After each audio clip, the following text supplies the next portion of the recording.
Danny, can I say a couple of differences that I see between Dutch Brothers and Starbucks? And maybe it's not so profound now in the age of the pandemic, but Starbucks really prioritizes its dining space. It really wants to be a community hub. Whereas Dutch Brothers, it's really a drive-through optimization machine, right? They're trying to get people through that line as fast as they can. And Absolutely. in a way, I almost wonder if they're going after a slightly different market. Not that there's not overlap, because it is coffee, so there is overlap there. But sometimes I wonder if maybe that is just a little bit of enough of a distinguisher that they're not going to be competing as much directly as Dutch Brothers is going to be competing with other coffee chains that are also optimized for the drive-through. And so here in, North Florida, South Georgia, we have a chain called Eliana's. And Eliana's, I actually looked into the franchising information, and it is really interesting. The unit economics on those things are really good.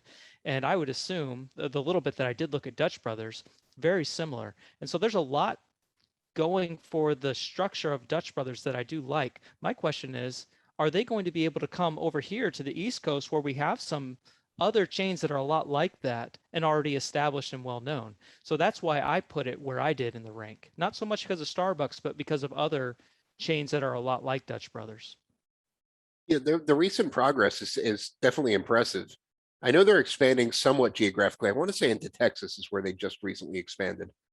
But they're slowly making their way east. I'm hoping to be able to try their product. Maybe that's one of the reasons I ranked it kind of low, is because I've never actually tried the coffee, and I'm a coffee guy. But I like Dutch Brothers. I heard of them a while ago when they did an episode of Undercover Boss. I don't know if either of you saw that one. But the CEO is certainly a character, and I can see why they, as Danny mentioned, they pride themselves as being like the fun loving coffee company, and the corporate culture really seems to reflect that. I definitely recommend watching that episode if you haven't already. To your I, point, Matt, I, I did look up this company on Glassdoor.